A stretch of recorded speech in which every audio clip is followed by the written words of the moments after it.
नमस्कार, मैं हूँ चरण सिंह राजपूत और आप देख रहे हैं फाइट फॉर राइट। सारा इंडिया के साथ ही दूसरी जितनी ठगी कंपनियां हैं उनकी लड़ाई लड़ रहे हैं मदन लाल आजाद, ठगी पीड़ित जमाकर्ता परिवार के राष्ट्रीय संयोजक। 31 जुलाई को मदन लाल आजाद के आह्वान पर दिल्ली के जंतर मंतर पर एक निवेशकों का बड़ा जमावड़ा दिखाई दिया। एक बड़ा आंदोलन वहां पर हुआ और आंदोलन के बाद में क्या रणनीति बनी, क्या आंदोलन का असर रहा और क्या क्या जो है परेशानियां हुई और क्या क्या क्या वहाँ के जो है निवेशकों का अनुभव रहा। इन सब बातों को लेकर मदन लाल आजाद जी से बात करेंगे। मदन लाल आजाद जी, बहुत बहुत स्वागत है आपका फाइट फॉर राइट के इस कार्यक्रम में। जी धन्यवाद साहब। नमस्कार। पहला ही मेरा प्रश्न है कि मैं खुद मौजूद था 31 जुलाई के कार्यक्रम में। एक भव्य कार्यक्रम आपने किया, तो इस कार्यक्रम के बाद में क्या रणनीति बनी आप लोगों की? रणनीति यही है साहब कि जैसे ही मेरा कान ठीक हो जाए और आंख ठीक हो जाए, उसके बाद मिशन भुगतान भारत यात्रा कार्यक्रम पर उतरेंगे। राजस्थान, छत्तीसगढ़, मध्य प्रदेश, बिहार, गुजरात, महाराष्ट्र और जिन राज्यों में हम नहीं जा सके हैं उन तक जाने का प्रयास करेंगे। और 2 अक्टूबर को एक बड़ा आंदोलन फिर से आयोजित करेंगे राजघाट महात्मा गांधी की समाधि पर। क्योंकि वैसे तो उम्मीद ये है कि हो जाएगा भुगतान शुरू उससे पहले ही, क्योंकि आज पार्लियामेंट में भी मुद्दा उठा है और तमाम विपक्षी पार्टी भी इस विषय पर सहमत हो गई हैं कि अब इसको उठाया जाए। सरकार ने भी मान ली हैं कुछ चीजें। तो मुझे लगता है कि मामला सकारात्मक रहेगा। सरकार इस विषय को गंभीरता से लेगी। चूंकि कल आपने अपनी आंखों से ही देखा था 31 जुलाई के कार्यक्रम में जिस तरह से लोगों का जोश था, जज्बा था, खुल के सरकार की खिलाफत कर रहे थे लोग। उससे सकारात्मक संदेश आ रहा है सर। लेकिन फिर भी हम अगर भुगतान ये शुरू कर देंगे तो ठीक है। 2 अक्टूबर को धन्यवाद ज्ञापित करेंगे, जश्न मनाएंगे भुगतान का। और नहीं करेंगे तो फिर वही बात है हमारी, तो कि हम चुनाव का इंतजार अब नहीं करेंगे। अब तो सरकार के खिलाफ हम एक विशाल जनमत पैदा करके इस सरकार को उखाड़ फेंकने का काम करेंगे। मदन जी। लाल जी, जबकि 31 जुलाई की आंदोलन की बात हो रही है, तो हमें तो जो दिखाई दे रहा था वो देखा हमने। क्योंकि आप आयोजक थे और अंदर की बातें आपकी जानकारी होंगी। तो 31 जुलाई के इस आंदोलन के बारे में बताइए, क्या क्या उपलब्धि रही और क्या जो है उसमें आपको और लोगों ने जिस तरह से फीडबैक आपको दिया होगा या और जो बातें हुई होंगी 31 जुलाई के प्रोटेस्ट के बारे में थोड़ा बताइए दर्शकों को हमें। देखिए साहब, सबसे बड़ी उपलब्धि तो हमारी ये थी, वहां पूरा जंतर मंतर भर गया था। लोग बाहर तक थे, बैरिकेड से बाहर जितना पुलिस ने इंतजाम वहां कर रखा है, सरकार ने व्यवस्था, उससे ज्यादा लोग थे। बाहर तक भीड़ थी और बड़ा एक अनुशासित कार्यक्रम रहा। तमाम लोग संतुष्ट होकर के गए और हमारी बात से सभी सहमत थे। चाहे वो सहारा इंडिया परिवार के पीड़ित रहे हों, पीएसीएल के हों, समृद्धा जीवन के, साईं प्रसाद के, या रोज वैली के, या पिनकोन के, या टोगो रिटेल मार्केटिंग के, कल्पतरु के, करम भूमि के, विश्वामित्र के, एचपीएन के थे, आदर्श, नवजीवन, संजीवनी, आपेश्वर, खेतेश्वर, ढोकेश्वर, जेकेबी, किसान एग्रो, समर्थ, कामधेनु, पशुधन, और साहब आपका दुनिया भर की थी, Saksham dairy, GN gold, BN gold, GN dairy, इस तरह की हजारों कंपनीज के लोग थे, डीपीआर सैलाइड वगैरह के। और वो सभी इस बात से सहमत थे कि हम सबको मिलकर के संघर्ष करना चाहिए और अनियमित जमा योजनाएं पाबंदी कानून 2019 का क्रियान्वयन सुनिश्चित करवाते हुए उसी के अंतर्गत अपना भुगतान प्राप्त करना चाहिए। चूंकि जो सरकार ये कवायद करती है, कभी सेबी सहारा पोर्टल, कभी सीआरसी सहारा पोर्टल, कभी साईं प्रसाद के लिए पोर्टल, कभी पीएसीएल के लिए, पल्स के लिए पोर्टल, कभी जीसीए मार्केटिंग के लिए एनसीएलटी, कभी साईं प्रसाद के लिए, कभी आदर्श के लिए लिक्विडेटर अपॉइंट करना, कभी और दुनिया भर की जो ये भुगतान की झांसेबाजी दे रहे हैं 20 साल से लोगों को, लेकिन भुगतान नहीं हो पा रहा किसी भी मंच से, चाहे वो एनसीएलटी का मंच हो, चाहे सेबी का हो, चाहे सीआरसी का हो, चाहे लिक्विडेटर का हो, चाहे कोई और मंच हो, जैसे कमेटी वगैरह भी कई सुप्रीम कोर्ट ने भुगतान के लिए बनाई। उन सब से लोगों में असंतोष का भाव पनपा है। ठगी पीड़ित जमाकर्ता परिवारों को ये यकीन हो गया है कि इन तमाम चीजों से हमारा भुगतान नहीं होगा। हमारा भुगतान होगा तो केवल और केवल अनियमित जमा योजनाएं पाबंदी कानून 2019 के तहत होगा, जिसकी लड़ाई हमारा संगठन ठगी पीड़ित जमाकर्ता परिवार तब जब लड़ रहा है। तो हमारी सबसे बड़ी उपलब्धि यही है कि हमने 150 से 200 कंपनीज और क्रेडिट कोऑपरेटिव सोसाइटीज के विक्टिम्स को एक मंच पर लाए, उन्हें अपनी बात से, इस कानून से सहमत कराया और सब संतुष्ट होकर के गए। हालांकि कुछ विघ्नात्माओं ने विघ्न भी पैदा करने का प्रयास किया। अपने सच बताएं आपको कहें तो हम उन्होंने अपनी अतिथि मर्यादा का पालन नहीं किया, उल्लंघन किया, विघ्न पैदा करने का प्रयास किया। हम ये सोचते थे कि सच्चे दिल से लोग हमें सहयोग करेंगे इस मामले में, लेकिन कुछ लोग होते हैं साहब, वो अपनी आदतों से बाज नहीं आते हैं। तो कोई बात नहीं, लेकिन उन सब पर हमने नियंत्रण रखा, तमाम चीजों को, ना अपने होश को कहीं खोने दिया, ना जोश को कहीं खोने दिया। और जो एक संभावना बन गई थी तो भाई लाठी चार्ज हो सकता है, सिर्फ कब्बल हो सकती है, मुकदमे बन सकते हैं, उन तमाम मुसीबतों से अपने एजेंट और निवेशक साथियों को निकाला। राष्ट्रपति को ज्ञापन दे के आए, प्रधानमंत्री को, गृह मंत्री, सहकारिता मंत्री को, वित्त मंत्री को, नेता विपक्ष को, और दिग्विजय सिंह आपके सामने आ ही गए थे। ऑल इंडिया कांग्रेस कमेटी के वरिष्ठ महासचिव हैं, सांसद हैं, मध्य प्रदेश के चीफ मिनिस्टर रहे हैं, और इन तमाम चीजों से भी परे हटके मेरी दृष्टि में जो दिग्विजय सिंह हैं वो ये है कि भाई चाहे कांग्रेस गर्त में चली जाओ, खुद चुनाव हार जाओ, लेकिन बोलेगा अगला आदमी खरा ही, सच बोलेगा। उसे जो लगेगा कि भाई ये बोलना चाहिए वो बोल देगा, भले ही उसके अपना भी निजी नुकसान हो जाए उससे। तो दिग्विजय सिंह ने जो कहा वहां मंच से कि भाई कांग्रेस शासित राज्यों में इस एक्ट की अनुपालना सुनिश्चित की जाएगी, भुगतान कराया जाएगा, और जो भी मदद हो सकती है देश के ठगी पीड़ित जमाकर्ता परिवारों की वो की जाएगी। पार्लियामेंट में भी बतौर विपक्ष हम इस मुद्दे को उठाएंगे, प्रधानमंत्री को पत्र भी लिखेंगे, गृह मंत्री को भी लिखेंगे, तमाम चीफ मिनिस्टर्स को लिखेंगे। तो ये भी एक बड़ी उपलब्धि रही है साहब। और जो हमने ज्ञापन देने हमारे राष्ट्रीय अध्यक्ष सूर्यदीन विश्वकर्मा जी, राष्ट्रीय उपाध्यक्ष रामदेव गौतम जी, और एक साथी दूसरे संगठन से, सहयोगी संगठन से गए थे, उन्होंने जो फीडबैक दिया आकर के साहब, वहां बड़ी उनकी मतलब तवज्जो दी गई हमारी बात को। राष्ट्रपति के यहाँ भी, प्रधानमंत्री के यहाँ भी, गृह मंत्री के यहाँ भी, और मुख्यमंत्री के यहाँ भी, और वहां से भी सार्थक जवाब आया कि आपकी लड़ाई वाजिब है और इसको लेकर सरकार गंभीर है और निश्चित रूप से सबका भुगतान सुनिश्चित करेगी। तो ये तमाम उपलब्धियां हैं राजपूत साहब। ये तमाम विघ्न बाधाओं के बाद भी आपका कारवां आगे बढ़ रहा है, लोगों का भरोसा आप जीत पा रहे हैं, लोगों को मौत के मुंह से खींच के ला रहे हैं। आपने देखा होगा कि किस तरह का आलम था। तो मैं तो इन तमाम चीजों को अपनी उपलब्धि मानता हूं, और ये मानता हूं कि निकट भविष्य में बहुत जल्दी, जैसा कि मैंने कहा, वहां के 18-20 दिन में वास्तविक रूप से धरातल पर सबका भुगतान आरंभ हो जाएगा, और ये 2-3 साल में सबका भुगतान हो जाएगा सर। जी। दिग्विजय सिंह की बात चल रही है। एक वीडियो गत दिनों वायरल हुआ था दिग्विजय सिंह का। मध्य प्रदेश से कुछ सहारा के निवेशक मिले थे और दिग्विजय सिंह ने दो टुक से उनसे बोला कि सहारा में क्या मुझसे पूछकर पैसा जमा किया था। तो 31 जुलाई को क्या वो जो गैदरिंग थी जंतर मंतर पर उसने प्रभावित किया दिग्विजय सिंह को, जो जिस तरह से उन्होंने भुगतान की बात की?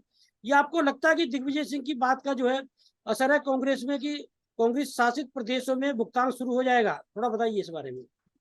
कांग्रेस के राष्ट्रीय महासचिव हैं, वरिष्ठ महासचिव हैं दिग्विजय सिंह, राहुल गांधी के राजनीतिक गुरु हैं। राहुल गांधी जो नक्शे कदम पर चलते हैं वो दिग्विजय सिंह के पर ही चलते हैं। दोनों का सेम नेचर है कि भले ही कांग्रेस रसातल में चली जाए, नुकसान होता है तो हो, लेकिन बोलेंगे खरी बात। दोनों का सेम नेचर है। और दिग्विजय सिंह चाहेंगे या कहेंगे तो ऐसा नहीं है कि जी खड़गे साहब या राहुल गांधी या कोई भी चीफ मिनिस्टर कांग्रेस शासित राज्यों का या कांग्रेस के सहयोगी दलों का उनकी बात को नकार पाएगा, मुझे ऐसा नहीं लगता सर।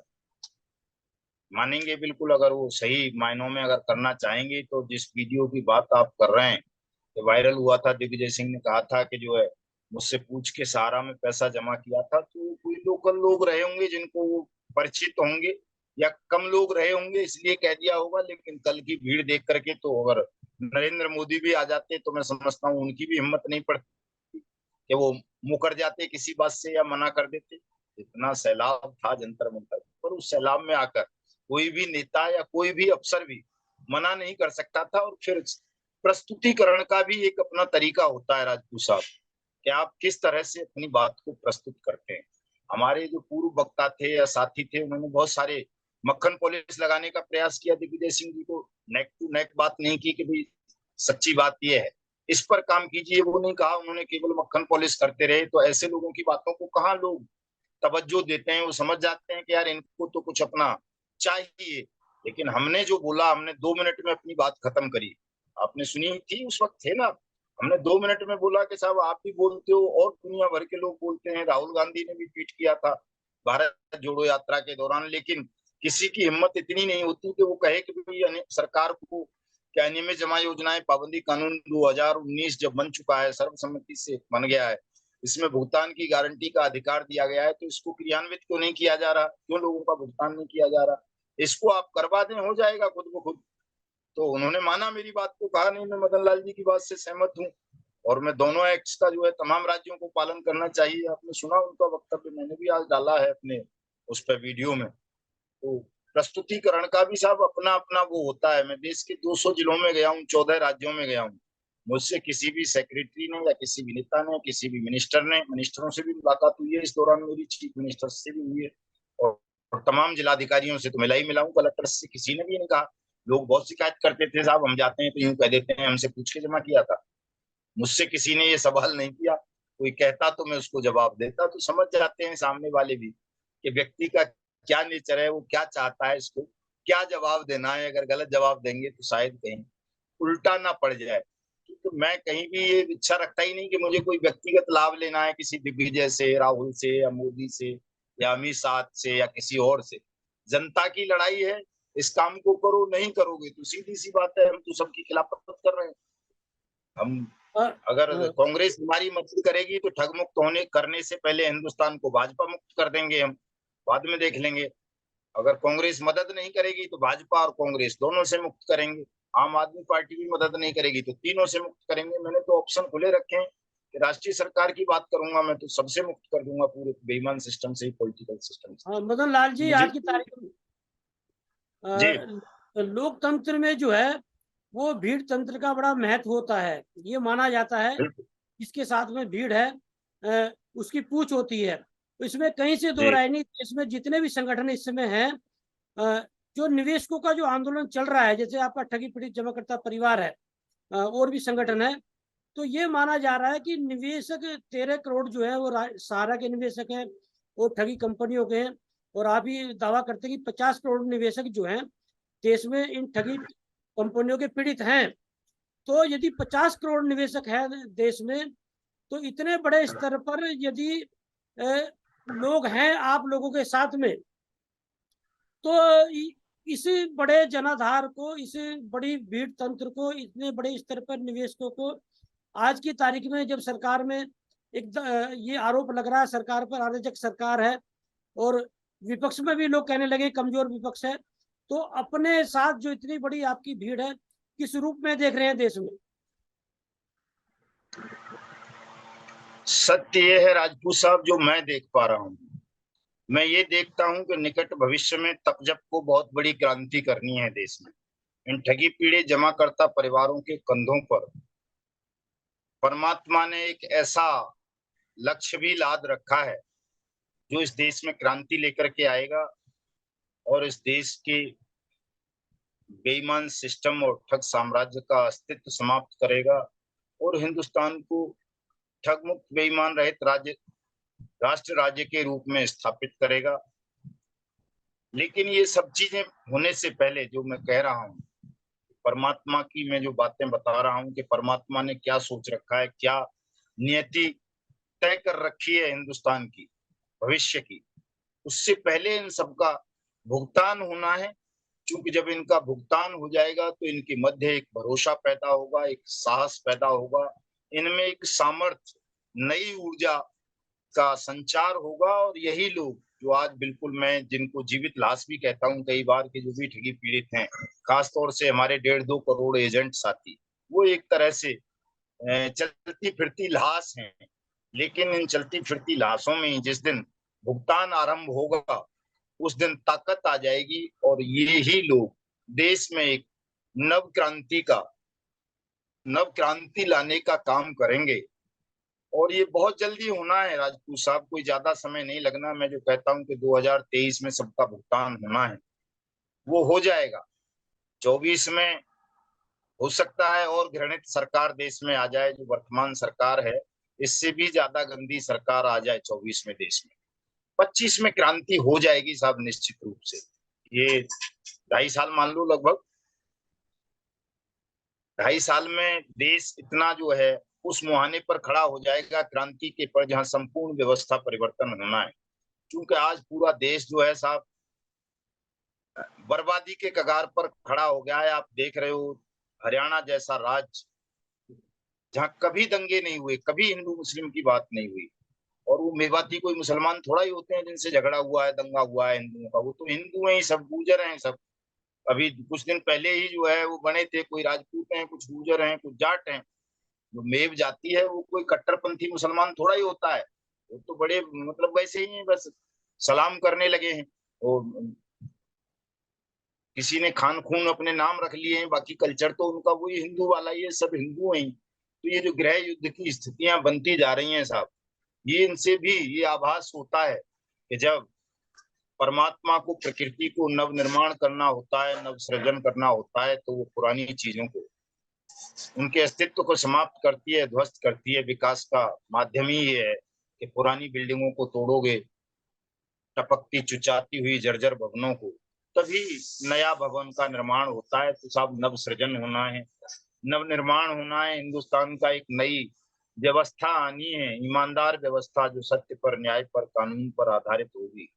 तो उसी के भूमिका परमात्मा स्वयं बनवा रहे हैं। वो उन्होंने इनकी बुद्धि का हरण कर लिया है शासकों का, ये सत्ता प्राप्ति के लिए देश को जला रहे हैं, लोगों को आपस में लड़ा रहे हैं। मीडिया के माध्यम से लोगों के दिमाग में नफरत भरी जा रही है, सत्य को दबाया जा रहा है, असत्य को प्रचारित प्रसारित किया जा रहा है।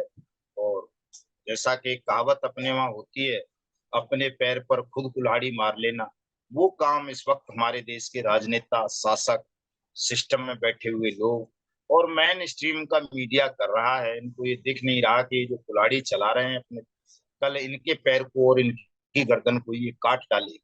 तो कितने दिन तक लोगों को आप मूर्ख बना सकते हैं? एक समय आएगा ना साहब, जब लोग सत्य समझ जाएंगे। और जब सत्य समझ जाएंगे तो न वो इस मीडिया को बख्शेंगे जो देश में नफरत फैला रहा है, आग बढ़ा रहा है, सत्य को दबाने का काम कर रहा है। बल्कि मुझे तो जो आभास होता है, ये लगता है कि सबसे पहला टारगेट ही मीडिया होगा। जब भी देश में क्रांति होगी तो सबसे पहले इनको उखाड़ के फेंका जाएगा। दूसरा नंबर न्यायपालिका का आएगा कि जिस न्यायपालिका को कानून के संरक्षण की, अनुपालना की जिम्मेदारी सौंपी गई है कि वो कानून का पालन कराएगा। दूसरा नंबर उसका आना है। तीसरा नंबर सरकार का आना है, जो सरकार तमाम कानूनों को धता बताकर, तमाम चीजों को नजरअंदाज करते हुए देश में केवल सत्ता के लिए, अपनी हनक के लिए काम कर रही है। और चौथा नंबर साहब इन भीष्मों का भी आएगा, जो पार्लियामेंट या विधानसभाओं में बैठकर अपने विपक्ष के कर्तव्य का पालन नहीं कर पा रहे। तो मुझे ऐसा लगता है कि सबका ही सर्वनाश की भूमिका बनती जा रही है और ये होगा साहब। और ये जो हिंदू मुस्लिम चल रहा है, मुझे नहीं लगता कि इन दोनों में से कोई अपना अस्तित्व बचा पाएगा हिंदुस्तान में। तो न हिंदू बचेगा न मुसलमान बचेगा, दोनों खत्म होंगे। ईसाई शासन करेगा इन पर। वो इनको मारेगा दोनों को ही, जो भी बचे खुचे बच जाएंगे, एक जो बचेगा कौन सा भी, हिंदू बचे या मुसलमान, हिंदू ही बचेगा मुझे लग रहा है। मुसलमान चूंकि कम है तो हो सकता है मुसलमान को खत्म कर दिया जाए, आपस में गृह युद्ध करके पहले मुसलमान खत्म हो जाए, फिर हिंदुओं को ईसाई खत्म कर लेगा। तो ये होना मुझे लगता है कि ये होगा, अगर ये मदन इसी लाल, तरह से मदन लाल जी, विषमता बढ़ती है। जी 31 जुलाई को एक बड़ी उम्मीद थी जी। निवेशकों में। और थोड़ा निवेशकों के जो है, आप ये बताइए कि अब उन लोगों का भुगतान कैसे होगा, कैसे आप उनका भुगतान कराएंगे? भुगतान तो 18-20 दिन में मैं शुरू करा दूंगा साहब।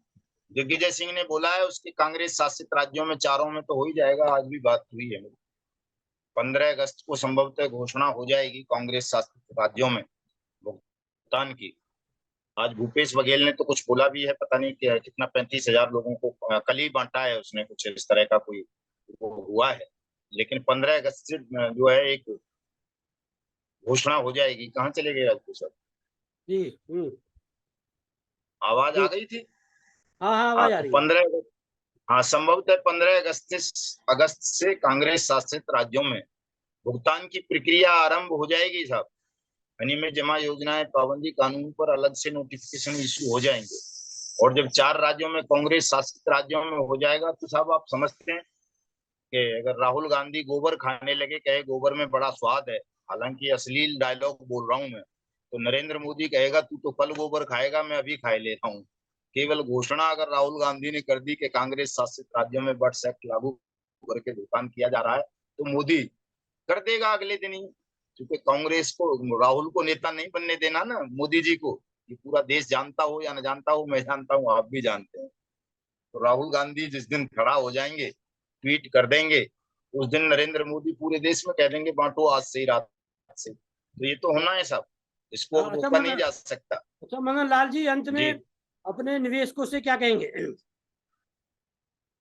मैं अपने निवेशकों से कहूंगा साहब वो संयम रखें और अपने धैर्य का और साहस साहस का परित्याग ना करें। निश्चित रूप से सबका भुगतान होगा।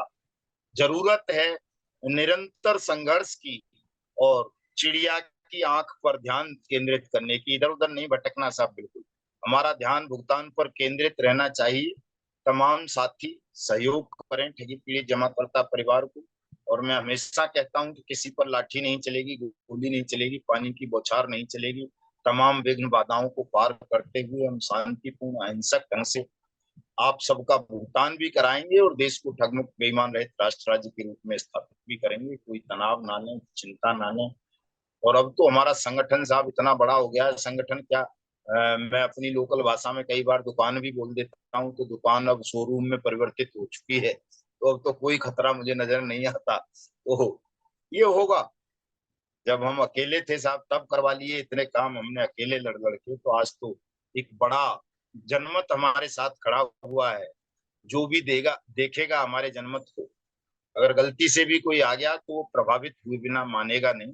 और कोई धूर्ती है मूर्खी है तो उसकी कह नहीं सकता साहब, वो तो फिर अपनी धूर्तता और मूर्खता करेगा ही। लेकिन जरा सा भी ज्ञान होगा किसी भी व्यक्ति को, तो जब वो हमारे जनमत को इसको देखेगा तो उसे मानना पड़ेगा, स्वीकार करना पड़ेगा। और जो नहीं करेगा स्वीकार, उसका अस्तित्व समाप्त करेंगे। सब हमेशा की तरह कहता हूँ, बहुत कम मूल्य मांग रहा हूं मैं तो इतने लोगों की जीवन लीला समाप्त होने का। केवल भुगतान ही तो मांग रहा हूँ। भुगतान नहीं करोगे तो फिर महाभारत होगा सर। कोई चिंता नहीं है राजपूत सर, हालात सारे पक्ष में हैं। और मैं तो भविष्य देख पा रहा हूँ चूंकि, तो फिर मुझे तो कोई भय है ही नहीं, मुझे पता है कि होना क्या है। ये होगा सब। तो मदन आपकी लाल जी, कृपा रहेगी, जी आपका जी सहयोग रहेगा। आपने इस मूवमेंट को बहुत बड़ा बना दिया है सर, कि आपसे भी बात करने की फुर्सत नहीं मिल पाती कई बार। जी, जी मदन लाल जी, बहुत बहुत धन्यवाद आपका हमसे बात करने के लिए। नमस्कार। जी नमस्कार, जय हिंद, जय भारत। आपको भी, आपके दर्शकों को।